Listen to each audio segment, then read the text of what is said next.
මගේ අම්මා රෝගාතුරවත් ඇය පූර්ණ ජීවිතයක් දුන්නා. ඒ ජීවිත ආభాසයෙන්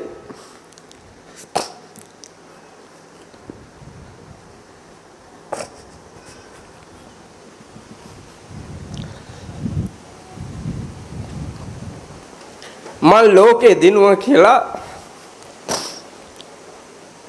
අම්මටත් අද සතුට හිතෙනවා ඇති කියලා මං හිතනවා. ඕනෑ මිනිහෙකුට මේ සමාජය ඇතුලේ ලොකු කාර්යභාරයක් කරන්න පුළුවන්. ඒක ප්‍රායෝගිකයි. මං දුප්පත් පළක යාචක පවුලක අනුර කුමාර දිසානායක ජනාධිපතිතුමා දුප්පත් පළක යාචක නුනත් මම ලෝකෙ වටේම ගියා. ජනාධිපතිතුමා මේ ශ්‍රී ලංකා ප්‍රජාතාන්ත්‍රික සමාජවාදී ජනතාවේ ජනාධිපතිතුමා එතුමා මටත් වඩා දැන් ලෝකෙ වටේ යනවා. උත්සාහය නම් මේ ලංකාව ලස්සන පින්වන්ත මතු මානව පරම්පරාවකට දුකක් නොවන සමාජයක් නිර්මාණය කරලා තියෙන එක. සෞභාග්‍යයෙන් සපිරි නැනසින් සහ ගුණයෙන් වැඩුණු සත්පුරුෂයන් නිර්මාණය වුණොත් අතීත ශ්‍රී ලංකාවේ අනුරාධපුර රාජධානියේ සිට නිර්මාණය වුණු මේ ලංකා සංස්කෘතිය අපිට ආපහු ආලෝකමත් කරන්න පුළුවන්. ලංකාව දැන් දියුණුයි කියා මොකා පුම්බාගෙන ඔල්වර සංහඬ නැගුවත් මම ඒක පිළිගන්නේ. අනුරාධපුර රාජධානියේ මුදුන්මල්කඩ වූ ජයශ්‍රී මහාමුදුරුවෝ ළඟ වැඩ හිඳ අපේ අටමස්ථානාධිපති නායක හාමුදුරුවෝ සියසින් පුංචි කාලේ ඉඳලා ප්‍රායෝගිකව දැකලා ලංකා ඉතිහාසය අධ්‍යයනය කරලා අපේ මේ නායක හාමුදුරුවෝ සියලු දෙනා පිළිගන්නවා. අපි පොසත් එදා මේ ලංකාව හැදුවේ අනුබුදු මිහිඳු මහ රහතන් වහන්සේ. මේ ලංකාව හැදුවේ හාමුදුරුවෝ. හාමුදුරුවෝ ඇවිල්ලා රජුරුව තමයි ඉස්සරෝම නිර්මාණය කළේ. රජුරුව ප්‍රඥාවන්තයෙක් කළා. රජුරුව සුවිශේෂී අවිහිංසාවාදී ගුණවත් පින්වත් බෝසත් මිනිහෙක් කළා. බුද්ධියෙන් සහ බෝසත් ආධ්‍යාත්මයෙන් යුතු රජුරුව 84000ක් වෙහෙර විහාර කරවලා ශ්‍රී ලංකාව සූසට කර්මාන්තයකින් සුපෝසිත ශ්‍රී ලංකාවක් කළා. ඒ ලංකාවද දකින්නකොට අපේ හාමුදුරුවනේ මට නම් පුදුම සංවේගයක්. මට තනියම ඇඬුණු අවස්ථා තියෙනවා. මම පාඩම් කරන්න ආවේ මේ කන්දේ ගලට. ඒ කාලේ අපේ නායක හාමුදුරුවනේ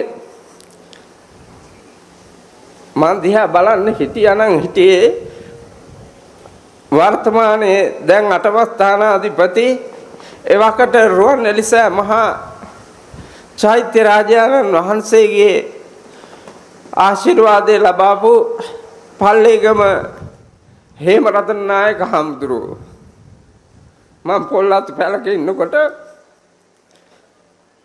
ගඩොලින් බැඳලා වහලේ ගහලා පොඩි කුටියක් හදලා දුන්නේ උන්වහන්සේ. මා රෝගාතුර වෙච්ච වෙලාවේ මාව කොළඹ ගෙනිහිල්ලා මාගේ සම්පූර්ණ වෛද්‍ය වාර්තාවක් අරගෙන උඹට ලෙඩක් නෑ මල්ලි. බය නැතුව ඉඳපන් කියලා කිව්වේ වර්තමාන රුවන්වැලි සෑයේ වැඩ ඉන්න ඊතල වටනුවේ ඥානතිලක නායක හාමුදුරුවෝ. උන්වහන්සේලා දෙනම වහන්සේ මාගේ අධ්‍යාපන ජීවිතයටත් පැවිදි ජීවිතයටත් මුල් වකවානුවේ බොහෝ උපකාර කළා. උන්වහන්සේලා දෙනම වහන්සේගේ ඒ දිරියෙන් මට උදව් කළා අපේ පුංචි මාමා. අදන පොඩි මාමා වියදම් කළා ගොඩාක්. හෙට්ටියාවේ කවිසේ නයියා හරක් හැදුවේ. වැඩිපුරම වියදම් කළේ හෙට්ටියාවේ සේනයියා. අක්කණ්ඩිට හොරෙන් මීගොම් වස්සෙක් විකුණලා වැව් පිටියෙන් මට රුපියල් 50,000ක් ගෙන දුන්නා. උපාධියට අවශ්‍ය විභාගය කරගන්න.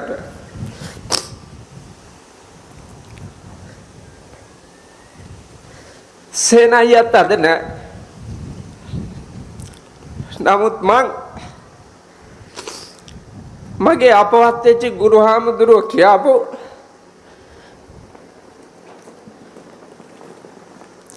වැදගත් කියමනකට අනුව උන්වහන්සේ දැකපු ලෝකෙ මම නිර්මාණය කළා. ඒ අයගේ දායකත්වයෙන් මම ආන වෙලා ගල්කිරියාගම දානයකට ගියපු වෙලාවේ හාමුදුරුවෝ 19ක් හිටියා. මං 10 වෙනියට තමයි වැඩියේ. අනිත් 9 දෙනා වහන්සේගෙම පහ හොදලා වන්දනා කරලා දානශාලාවට ගත්තා. මම යනකොට වතුර බෙස්සම කානුවට අහලා නැගිටලා ගියා. ඒක අපේ හඳුරෝ දැක්කා. අපේ හඳුරෝ පන්සලට ඇවිල්ලා මට කිව්වා කනගාටු වෙන්න එපා පුතේ. ඔක පාඩමකට ගනි. නොවන්දිනා උන් වන්දිනකම් දන්නොත් උන් දන් දෙනකම් වඩම්මන් නැති උන් උස්සාගෙන යනකම් උඹ සිවුර දැලි ගා ගන්න නැතුව ඉගෙන ගනින් කිව්වා. මම ඒ කාර්ය භාරය මගේ ගුරු හිමියන්ගේ නාමයෙන් මට දිරිය දුන්න ගිහි පැවිදි පිනතියන්ගේ නාමයෙන් මං අද ඉෂ්ට කරලා තියෙනවා කියලා මට පේනවා. මේ පහළ මළුවට ගිහිල්ලා ආපහු බැලුවොත් ජනාධිපතිතුමනි මං රාජමහා විහාරයක් හදපු රජෙක් වගේ මට දැනෙනවා. පලාගල ප්‍රාදේශීය ශාසන ආරක්ෂක බල මණ්ඩලයේ රාජමහා විහාර තියෙනවා. රාජමහා විහාරවල ආලෝකය මදි, එළිය මදි. හැබැයි මං එළිය තියෙන ආලෝකමත් අභිනව රාජමහා විහාරයක් නිර්මාණය කළා කියලා මං සතුටු වෙනවා. ඒ සතුට බෙදා ගන්න අද ලංකාවේ අනුරාධපුරයේ පොළොන්නරුව අම්පාර මොණරාගල බුත්තල මාතර ගාල්ල කොළඹ ඒ වගේම පුත්තලම ආදී ප්‍රදේශයක් මා අවටම කුරුණෑගල මාතලේ මධ්‍යම පළාත වයඹ පළාත උතුරු මැද පළාත වැඩිපුර නියෝජනය කළත් අනිත් හැම දිස්ත්‍රික්කයකින්ම මේ අවස්ථාවට සහ සම්බන්ධ වෙලා ඉන්නවා. මා පාපු ප්‍රාතිහාර්යයක් නෙවෙයි. ලෝතර තථාගතමහණෙනි බුදුරජාණන් වහන්සේ දේශනා කොට වදාළ ධර්මය මට පුළුවන් ප්‍රමාණයෙන් මන් දේශනා කරන්න යෙදුණා. මගේ අවබෝධයේ ප්‍රමාණය මා වන්නේ එකෙක් නිසා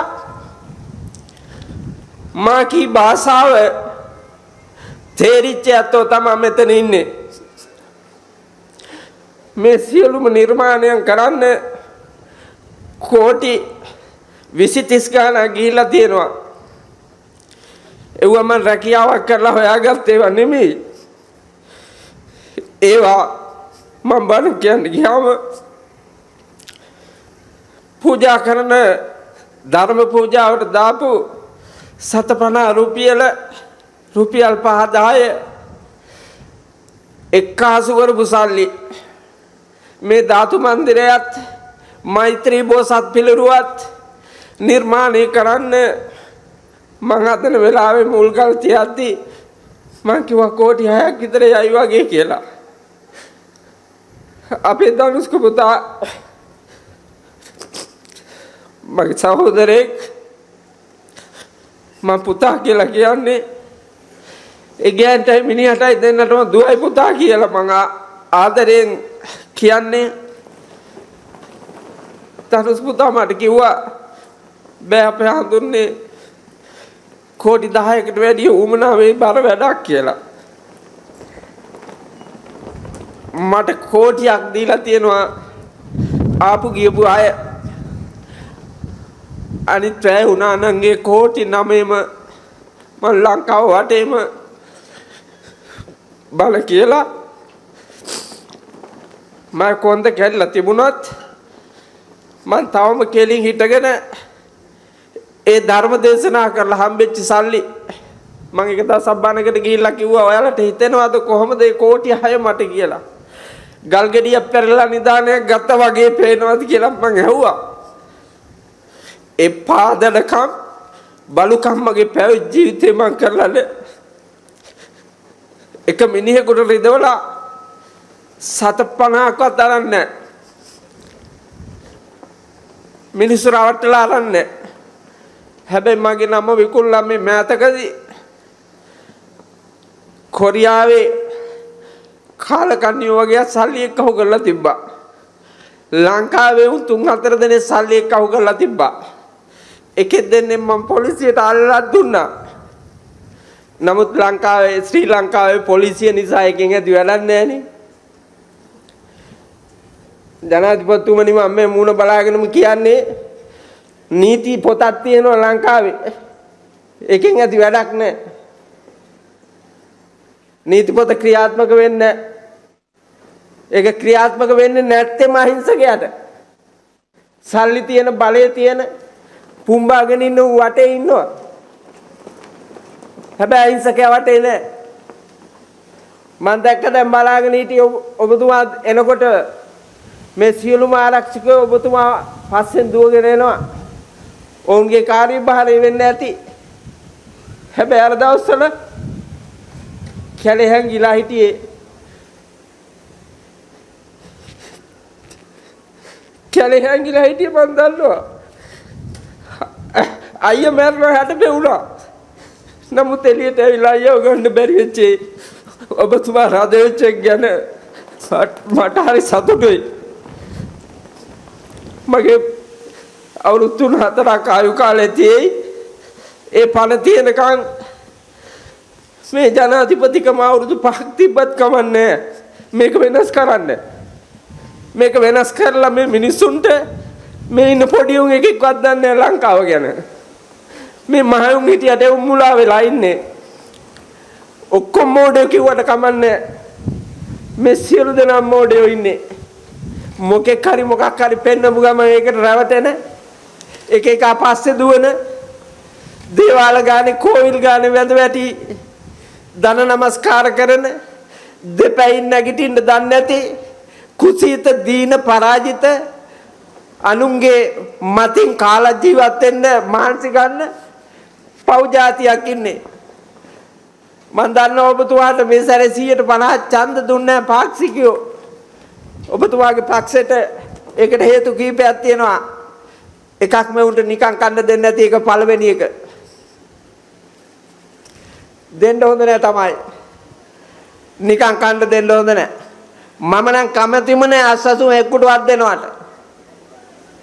අසසුම ඕනේ මං අදත් තක්කාලි වික්ක රුපියල් 80000ක ගිය මුරේ තක්කාලි තිබ්බා 1,50,000ක ඊට ඉස්සෙල්ලා මුරේ තක්කාලි තිබ්බා 1,30,000ක ඊට ඉස්සෙල්ලා මුරේ තක්කාලි තිබ්බා 80,000ක ඊට ඉස්සෙල්ලා මුරේ තක්කාලි තිබ්බා 10,000ක කොල්ල කඩලා විකුණලා අම්මට සල්ලි ගෙන දුන්නා තවත් තියෙනවා ලක්ෂ ගානක තක්කාලි ඉනි 200 2000 හිටෙව්වෙම කැකිරි හිටෙව්වා කැකිරි වලින් ලක්ෂ 5ක් තිබ්බා බඩිරු හිටෙව්වා බඩිරු වලින් ලක්ෂ 2කමාරක් තිබ්බා පිපින්ජා හිටෙව්වා ඒක මන් දන්නේ නැතුව හිටෙව්වේ අලුතෙන්ම මං ඒ භෝගේ ගැන අවබෝධයක් තිබ්බේ නැහැ නමුත් මට පාඩුුනේ නැහැ මං පිපින්ජා කෑල්ල ඇතෑරියා අපේ ආර්ථික කටයුතු පිළිබඳ ඇමතුමා ඉන්නවා වසන්ත සමරසිංහ ඇමතුමා මම නිතරම පුන කියනවා ලංකාවේ නිෂ්පාදනයන්ට වටිනාකමක් දෙන්න ඒවා ආරක්ෂා කරන්න මේ අහිංසක මිනිස්සු කඩාගෙන ගිහිලා අලියන්ට කන්න දෙන්න හලන්ට කන්න දෙන්න නෙමෙයි මේවා හැදුවේ ඒ හින්දා ඒවට සහායක් දෙන්න ලංකාවේ මොනවවත් රට යවා ගන්න මගක් නැතුව මිනිස්සු බලාගෙන ඉන්නවා මේ ලංකාව විතර පොසත් රටක් ලෝකේ නෑ මන් ලෝකේ වටේ යනකොට බැලුවා කම්කුණ්ඩෝ වාගේ කබල්ලෑයෝ වාගේ වකුඩු වෙච්ච මිනිස්සු ඉන්න රටවල් තියෙන මහත්තයා මාස 8ක් අවුරුද්දේ මාස 8ක්ම වකුඩු වෙලා ඉන්නේ කෝට් පොරවාගෙන බෙල්ලේ ඉඳලා දෙපතුලට යනකම් වෙලාගෙන ඉරක් දකින්න නෑ හඳක් දකින්න නෑ තාරකාවක් දකින්න නෑ අයිස් කුට්ටි ගොඩේ ඒකෙන් අත මිදෙනකොටම එවුන්ට පායලා ගිනි ගන්නවා මා පව්කාර ලෝකයක් ඒක රට ගිහිල්ලා ඉවරලා දවස් දෙකක් තුනක් යනකොට ගිහිල්ලා ලංකාවට එන්නේ හිතනවා කුඹුක් ගහකට මැරුණත් කමන්නේ කියලා හිතෙනවා ඒ තරම් වාසනාවන්ත පිම්බිමේ මේකලාට කණ්ඩ බැරි නම් මොකටද ඒ ජීවිතේ ඒ ජීවිතෙන් වැඩක් නැහැ දැන් මට කීප දෙනෙක් ඇවිල්ලා කිව්වා මේ රට ජීවත් කරවන්න පහසු ක්‍රම තියෙනවා ඒවට සහාය ඇතිව විවිධ කර්මාන්ත ඔස්සේ මේක ගොඩනගන්න ඔවුන්ගේ සහාය දෙන්න පුළුවන් කියලා රජයට ජනාධිපතිතුමනි සුදුසු තෝරන්න මේ රටට උදව් කරන්න කැමති අය සහභාගී කරවා ගන්න නව ව්‍යාපෘති නව සම්වර්ධන සැලසුම් මේක කුසිකාර්මික රටක් මේකේ අඩි 20ක් 25ක් රතුදු මුරුපස් තියෙන්නේ මහවැලි කැලණි කළු වලවේ මහා ගංගා ගලනවා සිරිපාදේ ඉඳලා බුදු සිරිපා සිඹිමින් ඒ ගලන දියැලි ඔක්කොම මේ වැව් බැඳි රාජ්‍යයේ 3600 පමණ මහ වැව් කුඩා වැව් කුළු වැව් බඳවලා මේක නිර්මාණය කළා අනුබුදු මහරහතන් වහන්සේ ඒකට කර්මාන්තයන් 64ක් 18 කට්ටුවක මිනිස්සු ගෙනල්ලා නිර්මාණය කළා ඒ නිර්මිත ශ්‍රී ලංකාවේ කන්ද නැහැ කියනවා නම් අඳින්න නැහැ කියනවා නම් ජීවත් වෙන්න විදිහක් නැහැ කියනවා නම් ඒක පාපයක් ඒක කරුමයක් ඒක සාපයක් ඒක කම්මැලියාගේ න්‍යායක් ඒකේ යැලෙන්නේ නැතුව මේක ගොඩනගන්න මාන්සි ගන්න ගොඩනගන්න හදනකොට ඒකට දිරිය දෙන්න උදව් කරන්න කඩා කප්පල් කරන්න කකුලෙන් අදින්න විනාශ කරන්න හදන්නේ නැතුව නිදහසේ රටේ ජනාධිපතිටවත් පාරේ යන්න බැරි නම් මොකටද ඒ ලංකාව මොකක්ද ඒකේ තියෙන දියුණුව ඒකෙන් ඇති වැඩක් නැහැ අපි වාගේ මිනිහෙක් මරලා විසික්කොත් එහෙම ගාලකට 7 මාසයකට පස්සේ අටසැකිල්ල හම්බෙයි ජනාධිපතිතුමා නම් ඔය කොහේ මොකෙක් හරි තලන්න හැදුවොත් වටේ ඉන්න ආරක්ෂකයෝ ඉන්න හින්දා වෙච්ච දේ ඒ වෙලාවට දැනගත්ත හැකි හැබැයි අපි වාගේ එකෙක්ව තල්ලා විසික්කොත් ඇටසැකිල්ල හොයා ගන්නවත් නැති තරම් එහෙම වෙච්ච ඇටසැකිලි තියෙනවා ලංකාවේ ඕන තරම් ඒව හොයයි කියලා තමයි මම බලාගෙන ඉන්නේ මැරෙන්න ඉස්සෙල්ලා හැබැයි ජනාධිපතිතුමා ඒවා හෙව්වේ නැත්තම්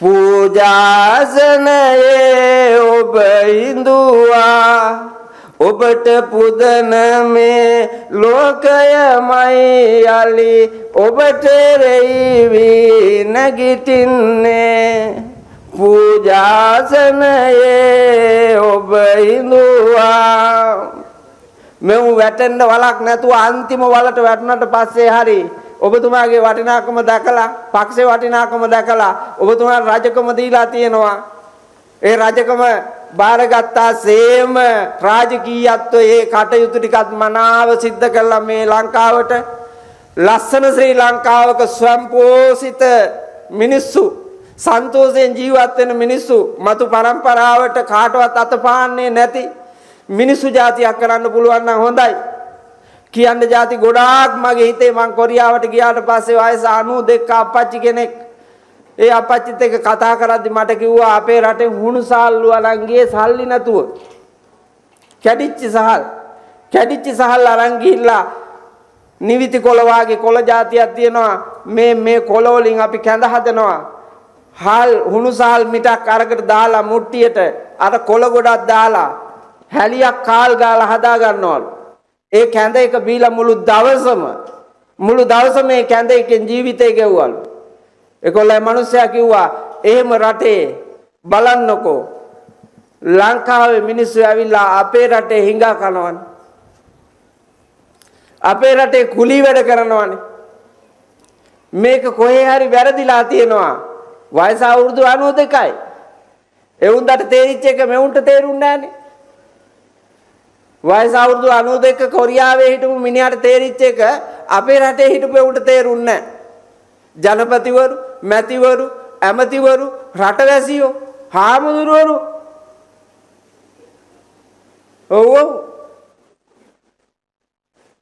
මට පුදුම වේදනාවක් තියෙනවා මේ රට හදන්න පුළුවන් જાතියනේ හාමුදුරුවරු හැල මේ රට හදන්න වෙන කවුරුත් නැහැ මිහිඳු හාමුදුරුවන්ගේ පුත්තු ලෝතර බුදුරජාණන් වහන්සේගේ පුත්තු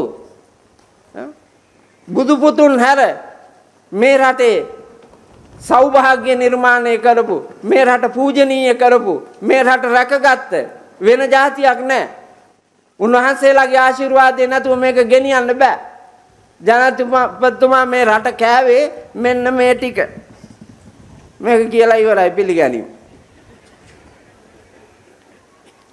එක අපේ නායක හම්නේ සමාව අවසරයි මේ ඇත්තම කියන්නේ එක හාමුදුරුවරු දෙක පාලකයෝ තුන රාජ්‍ය සේවකයෝ හතර මෙවුන් මේ ඉන්නේ අටවාගෙන මාධ්‍යවේදියෝ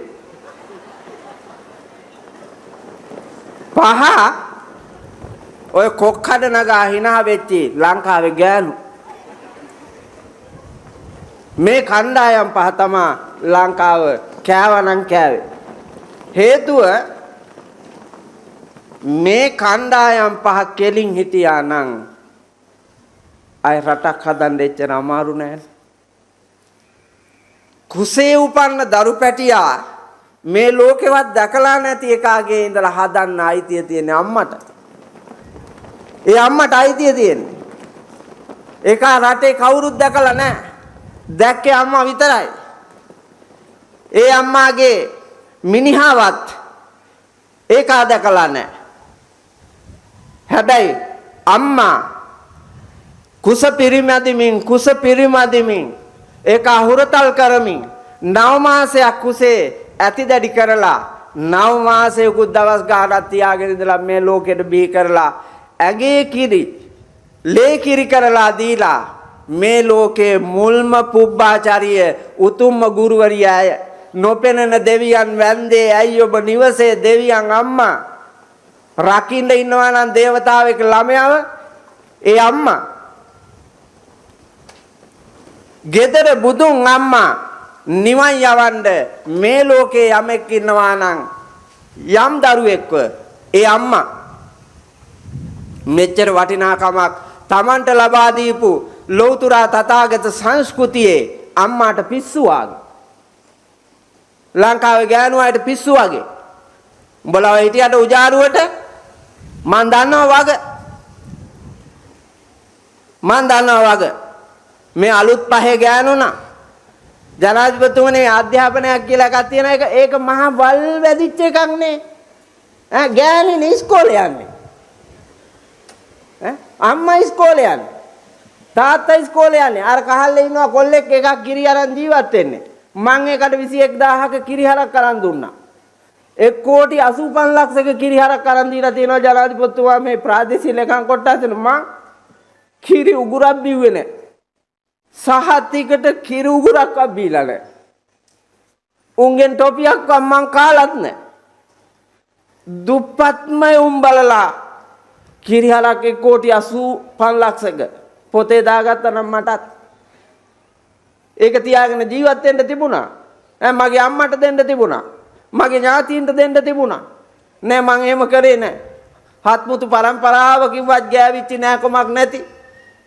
මේ අහිංසක මිනිසුන්ට දුන්නේ නැගිටින්න කියලා. හැබැයි ඒ කොල්ලා උදේ පාන්දර කිරි ටික ගන්න යන්න ඒකට වෙලාවක් නෑ. හරකුන්ට තනකොළ කපන්න වෙලාවක් නෑ. ඌට කුලියකට යන්න වෙලාවක් නෑ. ඇයි ඉස්කෝලේ සතියකට දෙපාරක් එක අතු ගන්න යන්න ඕනේ. අපි ඉස්කෝලේ යන කාලේ ජනාධිපතිතුමාට මතකද මන් දන්නේ අපිනේ අතු ගෑවේ. අපි රොඩු ඇද්දේ. අපි කළු ලෑල්ල කළු කෙරුවේ. අපි ඩෙස් එක හදාගත්තේ. අපි වැට ගැහුවේ. ඒ ඔක්කොම කෙරුවේ අපි. නමුත් දැන් අම්මයි තාත්තයි බින්න බැස්සේ නැත්තම් විදුහල්පතිට නිින්ද යන්නේ නැහැ. විදුහල්පතිට නිින්ද යන්නේ. මොන අධ්‍යාපන මනෝවිද්‍යාඥයාද මන් දන්නේ මේ කාලකන්ණි ක්‍රමවේදය හදලා ඉගෙන ගත්ත එක. අපේ කාලේ ඉස්කෝලේ යනකොට සිගරට් එකක් බිව්වා කියලා ආරංචියක් වුණොත් ඒක ලෝක නින්දාවක් සියදි විනාසා ගන්න.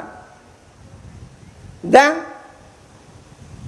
කසිප්පු, ගංජා, කුඩු, තූල්, අයිස්, මරිජුවානා, හෙරොයින් එව්ව බීලා ආවේ නැත්තම් නිකන් අඩුවක් වාගේ.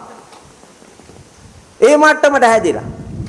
මගේ මල්ලිය ආවිලා ඉන්නවා බන්ධනාගාර අධිකාරී කොල්ලගේ එකේ ඉන්නවා කිව්වත් 2000 ගාන. දියුණු ලංකාවකට මහත ඇව්ව පුරවන්නේ පුනරුත්ථාපන කඳවුරු බන්ධනාගාර. අපි ජූටි කාලේ මෙව්ව පිටලා තිබ්බේ නෑනේ. මෙව්ව තිබ්බේ නෑ. 20000ක් හිටපු බන්ධනාගාර රැඳවියෝ දැන් 95000ක් විතර ඉන්නවා. මේකද ලංකාව? කොහෙද හඳුන්නේ අපි බණ කියලා තියෙන්නේ? කාටද බණ කියලා තියෙන්නේ? කවුද බණ අහලා තියෙන්නේ? කෝ හැදිච්ච જાතිය? හැදිලා නෑ. අග්‍රාමාත්‍යතුමිය ඉන්නවා. උන්දාලත් එක්කන් එයි කියලා මම බලන්න හිටියේ. අධ්‍යාපන ඇමති එවුන්දාට කියන්න කියලා හිතාන හිටියේ.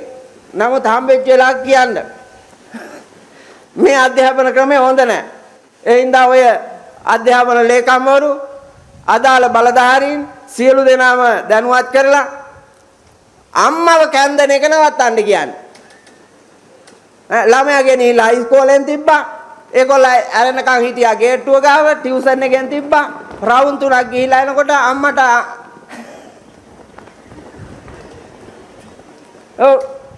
මිනිහට අමතක වෙනවා. ඊට පස්සේ කොල්ලට අම්මත් නැහැ. අර මිනිහට ගෑනිත් නැහැ. ඒකී අලුත් ඉස්කෝලේක ගිහිල්ලා අලුත් එකක් හදාගත්තා. අලුත් පාඩමක් ඉගෙන ගත්තා. එහෙම වුණා අනන්තයි. ඒ විනාශකාරී ලෝකයේ ඇතුලේ රිංගන්නේ නැතුව මනා සිහියෙන් යුක්තව මේ ලංකාව ගොඩනගන්න. ඇමතුමනි ඔබතුමාගේ කාර්යභාරය මනාව මේ ශ්‍රී ලංකාවේ ක්‍රියාත්මක කළොත් මේ මිනිස්සු අහිංසක මාත්‍යා කියන්නේ මං හැමදාම බනට ගිහිල්ලා ආවිලා පැලට යන්නේ. ඔව් මිනිස්සු බයිනවා මං දන්නවා. මිනිස්සු මං දකින්නකොට වඳිනවා පුදනවා ඒක මං දන්නවා. හැබැයි මට බයිනවා මගේ තණ්හාවලු ආසාවලු හැබැයි උන්ගේක මාන බැද්ද. මං අක්කර පහක් සල්ලි වලට ගත්තා. ඒත් හාමුදුරු කෙනෙක් විරුද්ධ වුණේ. ඒත් හාමුදුරු කෙනෙක් විරුද්ධ වෙලා මංගාවට එව්වා මුළු දායක සභාවම පන්සලක් හදන්න කියලා. මං කිව්වා පසික්කාඩු වැඩ හාමුදුරනේ මට ගැලපෙන්නේ නැහැ. ඔබ වහන්සේ දිහා බලන්න මෙන්න මේවා මං කරලා නැහැ. ඔබ වහන්සේ කරලාද නැද්ද කියලා බලන්න කිව්වා. එහෙනම් ඔබ වහන්සේගේ නායකකම ඔබ වහන්සේට මගේ නායකකමක් තියනවා නේද? ඒක මට පදවි තානාන්තර ඕනේ මම මිනිස්සෙක් හැටියට මේ ශාසනයට කරන්න තියනවා නම් යමක් හිඟා කාලා හරි එක කරනවා මගේ දෑත දෙපය වැරවීරියෙන් ගහක් කොලක් හදලා හරි ඒකෙන් එන අස්වැන්නෙන් හරි මං කරනවා. ඒ හින්දා මං ගොවිතැන් කරන්න අක්කර 5ක් ගත්තා මිසක් ඔබ වහන්සේගේ වැටමායි මේ හාඳුන්නේ පන්සලක් හදන්න මං නිවට බලු වැඩ කරන සංඝයා වහන්සේ කෙනෙක් නෙවෙයි කිව්වම. චිරාත් කාලයක් ආයුබෝවනන්න බැරි වුණත් උන්වහන්සේ ගැන දකින්න ඇති. ඊට පස්සේ මං ගියා දායකයොත් ඇවිල්ලා ගියාට පස්සේ උඹ මට බැන්නලු කියන්නේ. මං කිව්වා බැන්න නෙමෙයි හඳුනේ ඇත්ත කිව්වේ කියලා. බැන්න නෙමෙයි ඇත්ත කිව්වේ. මං කියපු එකක හරි බොරුවක් තියෙනවා නම් මට කියන්න කිව්වා. අවසානයේ මම කතාව අහගෙන ඉඳලා කිව්වා චූටි වුණත් උඹ කියන්නේ ඇත්ත පුතා. මං හිතනවා ගොඩක් එහෙම ඉන්න කියලා කිව්වා. නමුත් උන්වහන්සේ එහෙම හිටියේ නැහැ. ඒ අවාසනාව තිබුණා. ඒ හින්දා බොරුවට අහගෙන ඉඳලා වැඩේ නොකර අතාරින්න එපා. ඇමතුමාගේ කාර්යභාරය ඇතුලේ මේ රටේ නිෂ්පාදන වලට වටිනාකමක් දෙන්න. ජනාධිපතිතුමා මන් දන්නවා මං කතාවන් අහගෙන ඉන්නවා. මම ජීවිතය අධ්‍යයනය කරනවා. ඔබතුමාට උවමනාවක් තියෙන බව පේනවා. ඇත්තටම මේක හදලා තියන්න. ගෑණියෙකුටවත් ළමයින්ටවත් නෑ පරම්පරාවේකටවත් අදත් එකෙක් ඇවිල්ලා කිව්වා මාත් ඥාතියෙක් තමයි. මට නම් මොනවත් නෑ අපිට කිට්ටු වෙන්නවත් බෑනේ. මම කිව්වා මොනවටද කිට්ටු වෙන්නේ ඉතින්? ඈ? යකෝ මං ගෙදර ගියේ නෑ. මගේ ගෙදර ගියා නෑ අවුරුදු 24ක්. අර මස්සිනා මැරිලා අවුරුදු 24කින් ගෙදර ගියේ කිව්වම. තාත්තා මැරිලා දාන ඉවර වුණාට පස්සේ තමයි මස්සිනා මැරිලා ගෙදර ගියේ මං. ඒත් ඒක මැරිච්චින්ද නැත්තම යන්නේ. මට තාම ඉන්නවා. සහෝදරයෝ 9ක් ඉන්නවා. මාත් රින්ගන්නේ නැහැ කිව්වා. ඒ මිනිහට කරන වැඩේ කරන්න දීලා තොගේ නෑකම තෝ තියාගා. ඒක ඇති කිව්වා. ඕනෑවට වඩා ගන්න ඕනේ නෑ තමයි. නෑයෝ වේයෝ මීයෝ තමයි කෑවේ. වටේ ඉඳගෙන. ඒක යන ඉතිහාසය කියන්න ඕනේ නෑනේ. ලේකෝප වෙනවානේ. දුක හිතෙනවානේ. ඒ හින්දා පින්වත් ගෞරවනීය නායක හාමුදුරුවන් වහන්සේ ඔබ වහන්සේලාගේ මේ ශාසනික ජීවිතයේ ඔබ වහන්සේලාට කරන්න පුළුවන් ශාසන කැපකිරීම කරන්න. වර්තමාන ශාසනයේ කෝ හාමුදුරුවෝ මේ අවුරුද්දේ අපේ හාමුදුරනේ අප්‍රේල් මාසේ වෙනකොට 1000 ගානක් සිවුරු වෙල්ලා ගිහිල්ලා. මේ අවුරුද්දේ ඈ 4 වෙනි මාසේ වෙනකොට 1000 ගානක් ගිහිල්ලා. පොලිමේ ඉන්න බුද්ධ ශාසන අමාත්‍යාංශයේ බෞද්ධ කටයුතු එකේ සහතික ගන්න ඇවිල්ලා උපවැදි වීමෙන්. පිරිවෙන තියාගෙන මොකද කරන්නේ? පිරිවෙනේ. හාමුදුරුවරු හදන්නේ නැත්තම් පිරිවෙනෙන් වැඩක් නැහනේ. හාමුදුරුවරු හදන්නේ නැත්තම් පන්සලෙන් වැඩක් නැහැ. අර එක හාමුදුරු කෙනෙක් ඉන්නවා මේ රජරට වන්නේ අපේ අටමස්ථානාධිපති නායක හාමුදුරුවෝ තඳුරනවා. සිවිල් ආරක්ෂක දෙපාර්තමේන්තුවෙන් උදේ මිදුල් අතු ගන්නවා. හාමුදුරුවෝ බුදි. සිවිල් ආරක්ෂක දෙපාර්තමේන්තුවෙන් මල් කඩනවා. බුදු වඳින්න. හාමුදුරුවෝ බුදි. උපාසකම්මලා දාන ගෙනාපුවාම සිවිල් ආරක්ෂක දෙපාර්තමේන්තුවෙන් දානේ අරිනවා. හාමුදුරුවෝ බුදි. බුද්ධ පූජාව අරිනවා සිවිල් ආරක්ෂක දෙපාර්තමේන්තුවෙන් හාමුදුරුවෝ බුදි. බලාන හිටියා හාමුදුරුවෝ නෑ සිවිල් ආරක්ෂක දෙපාර්තමේන්තුවෙන් බුද්ධ පූජාව තිබ්බා මිනිස්සුන් වෙයවුවා. මට කියන්නකෝ හාමුදුරුවෝ කවුද කියලා? ඈ අර ආණ්ඩුවේ පඩි අරගෙන පන්සලේ මුරට දාලා ඉන්න මේකද හාමුදුරුවෝ අරකද? එහෙම සාසනික බත් කන්න හොඳ නෑ. පව් සිද්ධ වෙනවා. අපායේ යනවා. මේ මිනිස්සු ගිනි සූකුළු අවුවේ මං අවුවේ ඉන්නේ හින්දා මට දැනෙනවානේ. ගිනි සූකුළු අවුවේ දුක් ඉඳලා ගත්තු අස්වැන්නේ අග්‍රභාගයෙන්ම පිළියෙල කරපු දානේ ඉසේ තියාගෙන ඇවිල්ලා පසඟ තියලා වන්දනා කරන්නේ.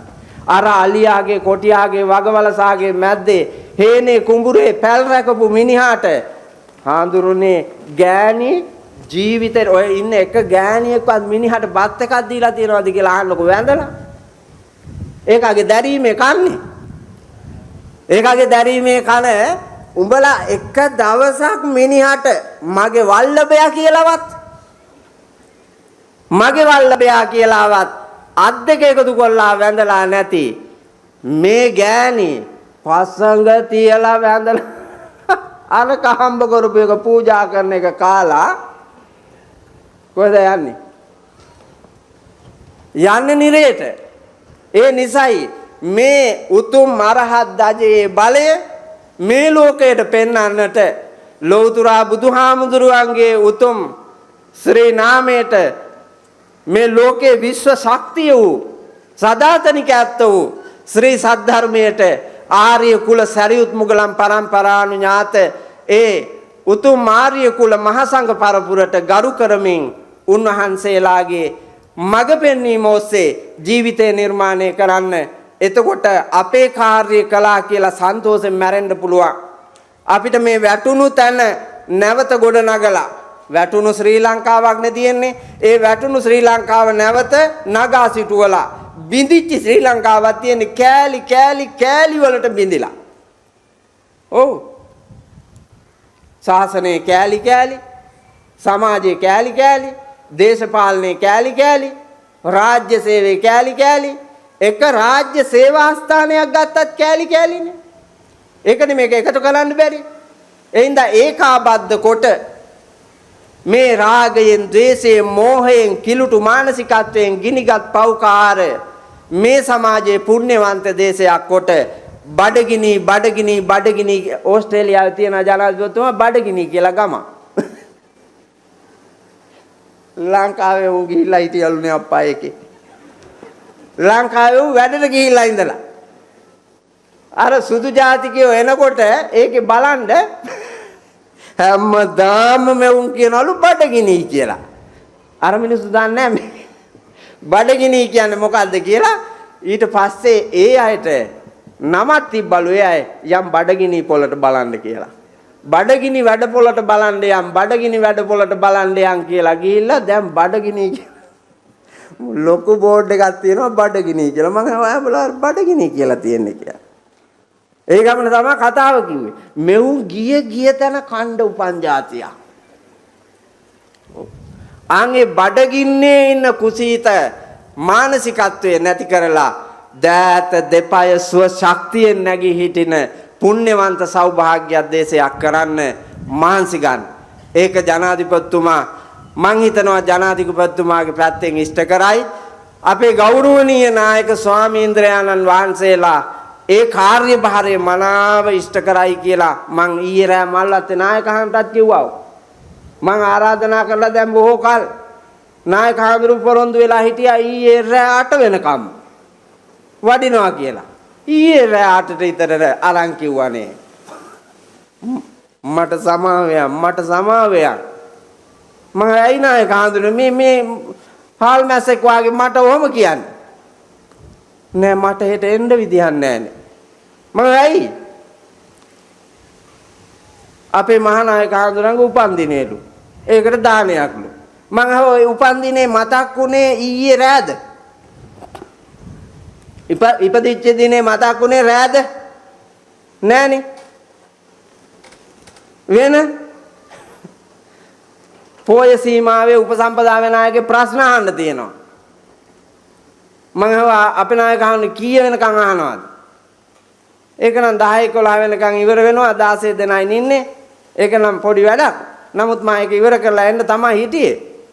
මම ඇහුවා ඊට පස්සේ නායක හඳුන්නේ ඔබ වහන්සේ ලෙඩ වුණොත්, ඔබ වහන්සේ අපවත් වුණොත් ප්‍රශ්න අහන්න එකේ ඇත්තෙම නැද්ද ඔකේ? ඔහොම යනකොට මල් වත්තට හෙන ගහයිනේ කිව්වා මම. ඔහොම යනකොට මල් වත්තට හෙන ගහනවා කියලා මං කිව්වා. ඒ අපේ පළාතේ මල්ලත්තේ නායක හඳුරු මේ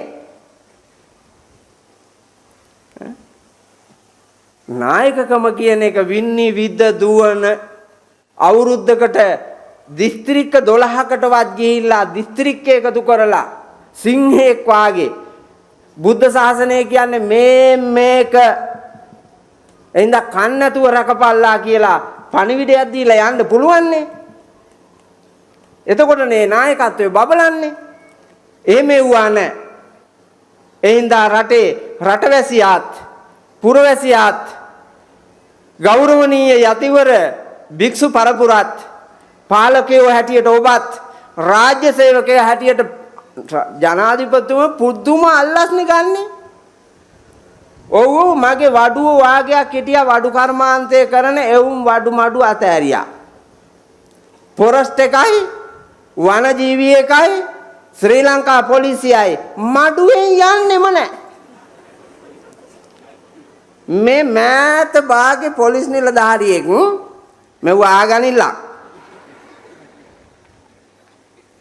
ඔව් යකෝ කක්කුස්සියකට බාල්දියක් දාලා අරන් කන එක ඊට වඩා වටිනවනේ. ඔව්. අරුගේ මඩුවට ගිහිල්ලා මේකා කියනවා මගේ උපන්දිනේට පාටියක් දෙනවා ස්ටාෆ් එකට. ඒ හින්දා අරක්කු බෝතල් 8ක් අරන් දියන්කෝ. උගේ උපන්දිනේලු. උගේ ස්ටාෆ් එකටලු පාටිය. වඩු මඩුවේ මේකට කියනවා අරක්කු බෝතල් 8ක් අරන් දෙන්නලු පාටියට. ඒක මස් කඩේට ගිහිල්ලා කියනවා මස් කිලෝ 5ක් දීපන් මගේ උපන්දිනේට ස්ටාෆ් එකට කන්න දෙන්න. හාල් විකුණන මෝලට ගිහිල්ලා කියනවා හාල් දියන්. පොල් වත්තට ගිහිල්ලා කියනවා පොල් දියන්. මේකගේ අවජාතක උපන්දිනයක් නේකට තියෙන්නේ. ඈ අවජාතක උපන්දිනයක්. කාපු එකෙක් හරි ඉන්නවා නම් හිටගෙන මේක ඔළුවේ තියාගෙන ඵලයල්ලා මැරෙනකම් පාදඩ වැඩක් කරන්නේ නැතුව අභිමාණයෙන් මේ රාජකීය යුනිෆෝම් එකේ අභිමාණයෙන් අනයි බනයි දෙකම කියන්නට පුළුවන් යුනිෆෝම් එකේ අභිමාණයෙන් ජීවත් වෙන්න ඕනේ. නැත්තම් වැඩක් නැහැ. හොරා කෑවේ නැත්තේ ගුරුවරු විතරයි. දැන් ගුරුවරුත් හොරා කනවා. ඒ තරම් රාජ්‍ය සේවය වල් වැදිලා. සමා වෙන්න ඕනේ. මං ගොඩක් වෙලා ගත්තාට ජනාධිපතිතුමාගේ වෙලාවෙන් මං ටිකක් ඉල්ලගත්තේ මෙව්වා කියන්නම ඕනේ හින්දා.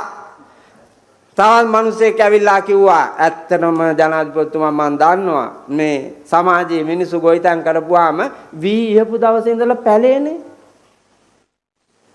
ඌට ගෙදර ජීවිතයක් ඇත්තෙම නැහැ.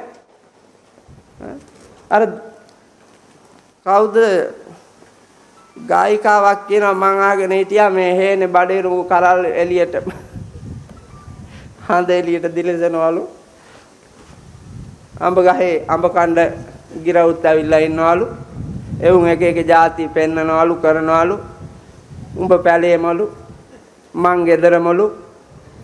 තුම්පත් රැණක් වෙන්න බලාගෙන මං හිටියාට තුම්පත් රැණක් වෙන්න කවදාවත් හම්බෙන්නේ නැති වගේ පේන්නේ.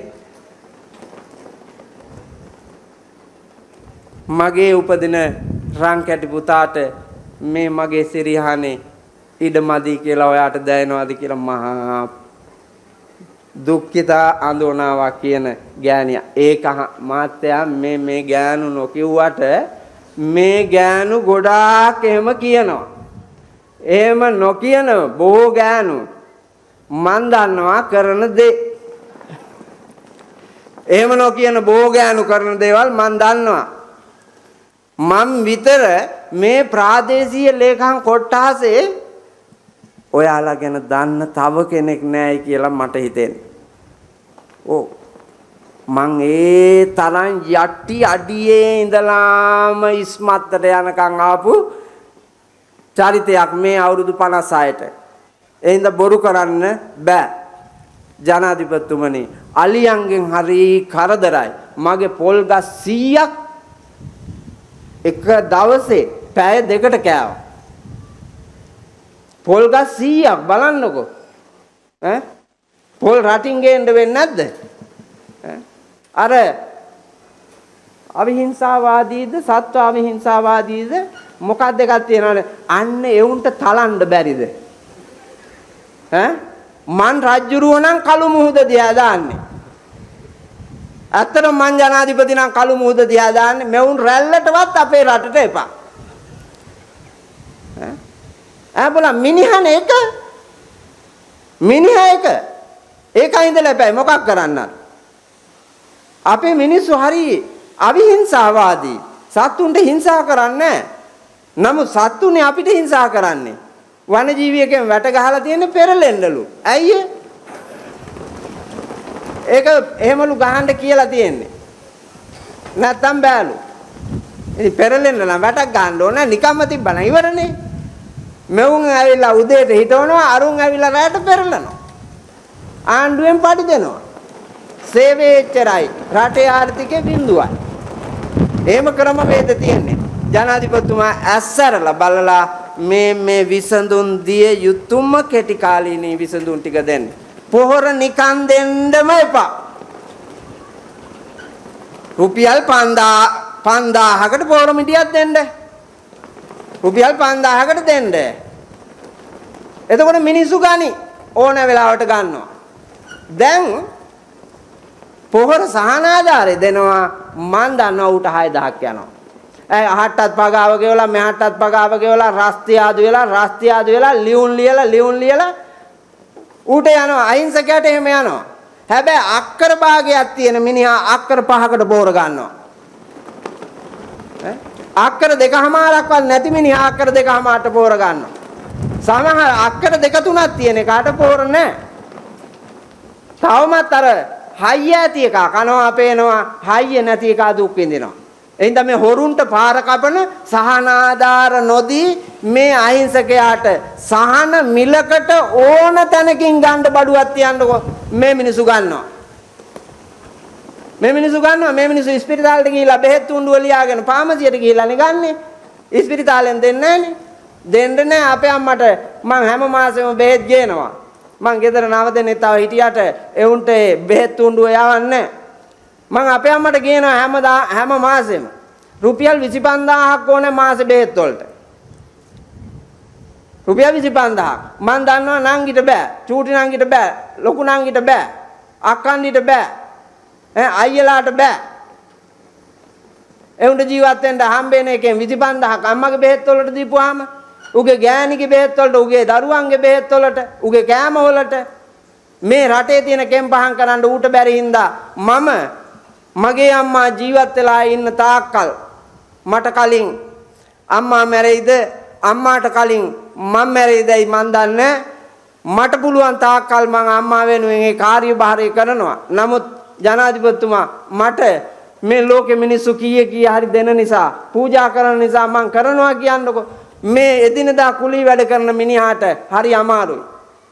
ඒ නිසා මේ මිනිස්සුන්ට සහනශීලී හෙටක් හදන්නට ඔබතුමාගේ මේ උතුම් ව්‍යායාමය අවුරුදු ගානක් දුක් විඳලා හිත ගැහිච්ච වාර ගාන මට මැවි පේනවා ජීවිතයත් මරණයත් කියන සම්බාධක අතරේ ඒ ගැහි ආපු ගමනේදී කාගෙන මම මේ ළඟදී බණක් කියන්න ගිහිල්ලා උපායශීලී බව විස්තර කරද්දි මං කිව්වා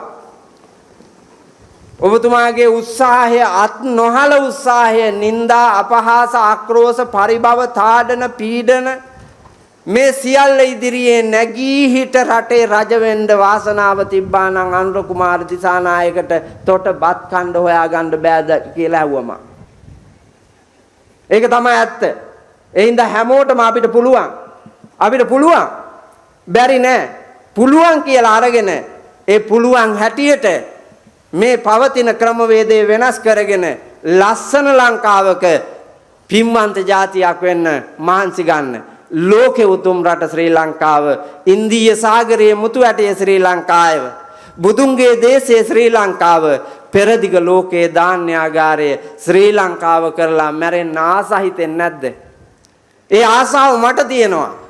මුතුන් මිත්තෝ හදාලා පෙන්නාපු ලෝකයේ ගොඩනගලා පෙන්වන්න මට ආසා හිතෙනවා.